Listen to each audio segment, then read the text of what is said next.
Hey everybody, this is Tracy here for another edition of A View from Tracy's Point, and we are here to recap 911 Season 1, Episode 2, which was titled Let Go.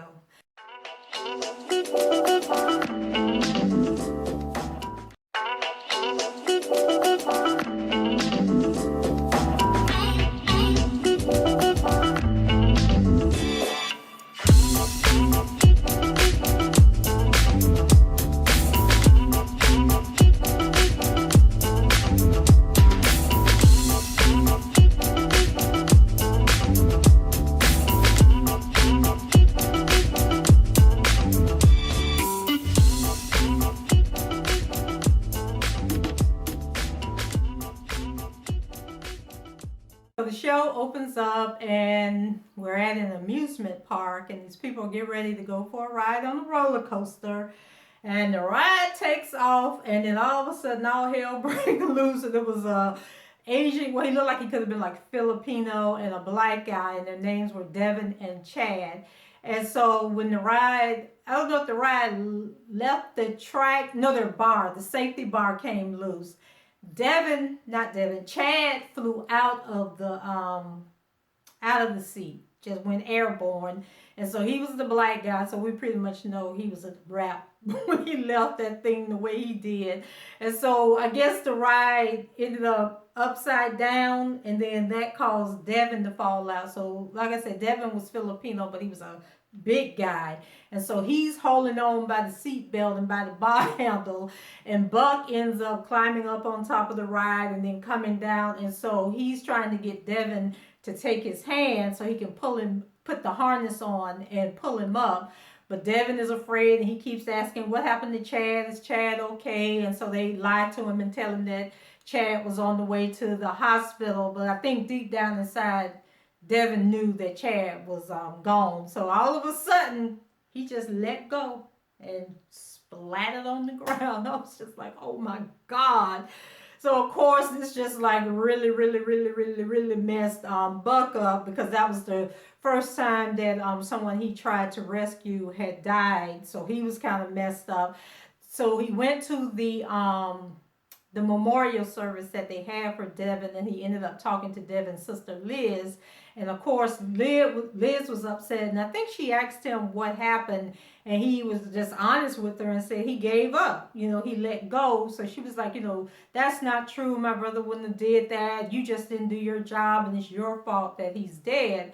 So now Buck is really feeling some kind of way because of the way the woman then treated him, because, he used to people coming back thanking him and giving up the coochie. But Liz wasn't having that. So, but then later on, Liz does show up at the fire station and lets him know, apologizes for saying that, and lets him know that Devin actually had tried to commit suicide once before, and he was actually sinking back into depression. And so she called Chad and asked Chad to take Devin out, and that Devin probably, it was just his way of ending things, like too much had happened. And I'm thinking that he let go because he realized that Chad, they wouldn't have been there at the fair had Chad not been there trying to get him and help him feel better. So that's probably why he let go. And it's like, what can you do in a situation like that? And Buck pretty much lets Liz know that no matter how you try to save a person, if they don't want to live, they don't have the will to live, that there's really nothing you can do to help them. And after that conversation, I was like, poor Chad, he was collateral damage. Like, you trying to help your friend, and then you end up losing your life. Like, damn. That was kind of messed up. So then the guy, McKinley Freeman, remember him from the show with the basketball team and the cheerleaders? What is that? Oh, it was a good show too, but they ended up taking it off the air. He used to come on VH1, and he's played in a couple of movies. But anyway, I don't think they ever said his name on the show, but tall, skinny black dude. So he gets hemmed up in this house by these two Doberman pinchers. So Henrietta, who's played by Aisha Hines, and the Asian guy, his name is Howie, but I think they call him Chimney or Hen on the show. But they're the first to arrive on the scene. But while they're trying to talk to the guy and get him to calm down, we have a scene at like a drive-through that looks like Checkers. and Angela Bassett, her character's called Athena. So she's coming up into the drive-through, and she's like biking up the people that were in front of her to get to the window, and she tells the lady what she needs. So she orders like some fries and some burgers or something and a root beer. So I'm thinking she getting food for the kids, but then she shows up on the scene, and she actually had gotten the food to lure the dogs away from the McKinley guy who's up on the kitchen counter.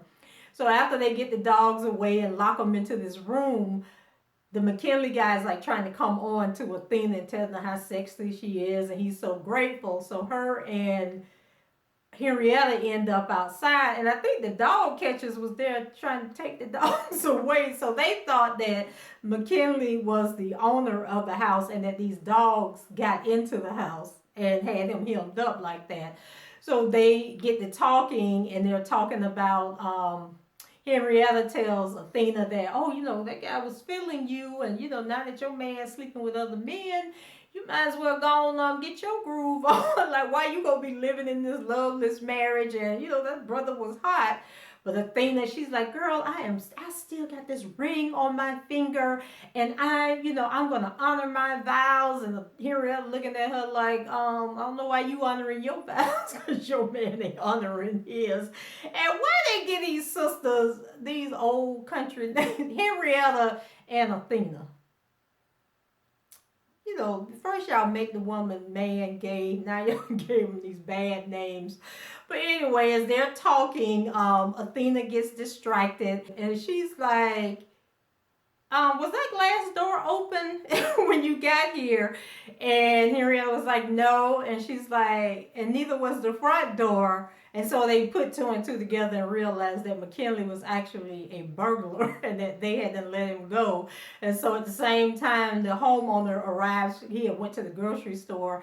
And so she tells him, oh, your house was burglarized and I let the burglar go, but your dogs are okay. But I swear they had to put them dogs in the dog catcher truck. So hopefully he can get down there and get his dogs before they euthanize them. Then they introduce a new character to the show, and her name is Carla, and she's played by the actress Coco Brown.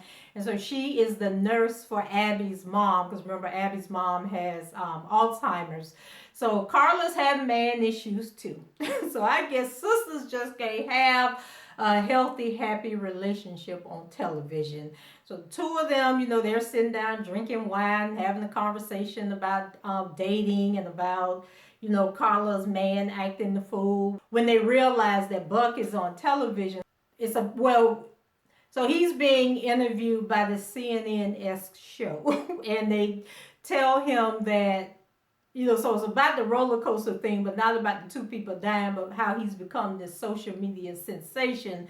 And last thing Buck needs is for, women to be coming after him, because remember, he almost lost his job because of his sex addiction. So he really needs to lay low. So Carla gets Abby to admit that she has the hots for Buck and that there's nothing wrong, with her being a cougar, trying to get her groove back. So Abby decides to call Buck to ask how he's doing, and then Buck is happy that somebody recognized that he's not dealing with the deaths of Devin and Chad very well. So he starts talking to her, and kind of like finally releasing what he's been feeling. So then later on the show, the two get to talk again, and he realizes that Abby is interested in him. She's not just concerned about him. And then he also realizes that she's a much older woman and points out to her that you keep calling me on the phone. And she's like, well, what's wrong with that? He said, well, nowadays people text each other. So I'm like, Lord, please don't let Buck put Abby in the book and turn her out, because she need to concentrate on them phone calls that's coming in. So Buck does end up going to counseling for his situation, and the doctor name is Dr. Wells, and she's a young, attractive woman. So we already know there's about to be some trouble. So midway through their session, Buck realizes that she friended him on his social media page. And so at first she was like going to try and deny it, but then she went ahead and said, well, that was before you called and made your appointment, and it was a crazy thing to do. But honey, that activated that sex addiction. The next thing we know, they was butt naked and screwing in the chair. Let me tell you, go sit over there in the chair. Well, honey, they was in the chair and they was getting busy. And can we just say unethical? Like, that was so... But I guess people be screwing strangers like that nowadays, but y'all need to slow y'all roll. So she had regret and was feeling bad, but Buck was okay. He was like, well, I probably won't be back for counseling, but I might be back for some more of that thing. I was like... I still don't know whether this show has good writing or if it's just entertainment, but we're going to take it for what it's worth.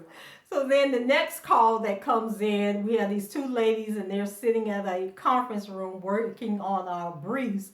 And so they're debating their career choices and whether or not it was a good idea to go to law school, or whether they should develop an app that's going to make them $1 million and then they can leave their job when the window washer appears, and they be on that scaffold. And so he's sitting there looking all in the window, and then they start talking about how creepy he is, and they think that he's been taking pictures of them when they're in their office, and then all of a sudden the scaffold break.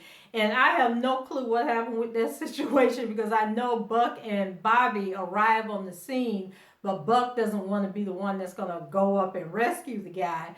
But the rescue itself, I totally missed if it happened at all. So can somebody leave in the comments, how did they get that guy down? If they got him down, if he lived, if he died, or what? Because I have watched that show twice and I must zone out each time they have gotten to that part. So anyway, it was after that scene that Buck actually went to see the therapist and got his groove back.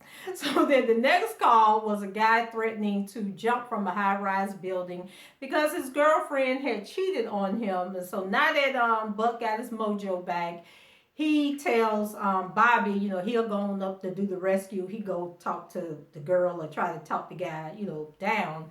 So they're on like a and I don't know, I think the building might have been under construction, because they were like in one unit and the guy was in another unit, but it was like a balcony on both sides. And so Bobby, the girl was arguing with the guy, and Bobby was telling her, like, now ain't the time. Just tell him that you cheated, you're sorry, so we can get over this. So the lady admits that she cheated and apologized. But then the guy tells her she's a lying bee and he don't believe her. So then Bobby decides that he's going to tell the guy this story, to get him to calm down and distract him from what Buck is doing. So he starts telling this story about this girl that he was in a relationship with. And I think he said he cheated on her, but then they ended up at the Eiffel Tower and he was getting ready to propose. So as he's telling the story and both of them listening to the story, all of a sudden Buck he drops down, swing out, and then just kick the guy in the chest, which pushes him back into the building. So they were able to rescue him. And then the girl go ask Bobby afterwards, well, how did the story end? And then he was like, what story? And she was like, about the girl in the Eiffel Tower. And he was like, oh, that didn't really happen. Athena and Michael end up going to counseling, and I have no clue why. But they are there, and Athena admits that she willingly became a beard for Michael. She knew that he was gay, but she wanted to get married and have kids and all that great lifestyle. But she also admits that she really does love him and wants the marriage to work, and that she's okay with having a sexless marriage if he's okay with it also. So then Michael gets to coughing and hemming and humming. So I guess everybody knows that Michael coming out to her is because he has met someone, but Athena doesn't seem to understand that. So after she leaves counseling, and we have a scene where, so after she leaves counseling, she has a scene where she's calling McKinley on his cell phone. So I'm thinking, okay, well, maybe she can ready to get her groove back. But, she starts flirting with him, but he has no clue who she is, and she's trying to get him to remember the conversation from when they were with the dogs, but he's still like, I have no idea who this is. So she had already been rejected by her husband. Now she's being rejected by McKinley. So she goes into overdrive, and then she tells him, that he was an asshole and that he called 911 from his cell phone. So he looks around and sees that she's trailing him in the police car, and he takes off running. So she goes after him, and they end up in a foot chase. And he might have got away if she hadn't just found out that Michael was in love with another man, but he was no match for that adrenaline that she had pumping, and he ended up catching catching them. But then I think when the other police arrived, you know, they had to tell like, back up, let the man go, let us take care of it from here. So the show ends with Athena returning home from work, and she asks her son, where was Michael at? And the little boy said, oh, he said he won't be home, or he had plans or a date or something. So then she goes looking for the daughter, because the daughter has the music blasting. And when she goes in the daughter's bedroom, she finds her unconscious on the floor, and she has taken an overdose and tried to commit suicide. So that's how the show ended. And I'm just like, my God, can it get any worse for Athena? But hopefully the little girl will be okay. But looks like next week's episode is going to be, they're going to be trying to save the little girl. And then also there was a car accident, and this guy had he had been impaled with this, like he might have been hit by a construction truck, because it looked like the rebar, you know, that thick pole that they stick in the when they're laying concrete. Well, that had done went through his head, and it looked like it was Howie, the Asian guy that's on the one of the paramedics, but it might have just been another Asian guy. But anyway, guys, let me know what you thought about this episode. Do you think it was better than the first episode? Are you in for the season, or what's your thoughts? And if there was something I forgot, go ahead and leave it in the comments. Rate the video, subscribe to the channel if you haven't done so already. And until the next time, I shall talk to you guys later. Bye-bye.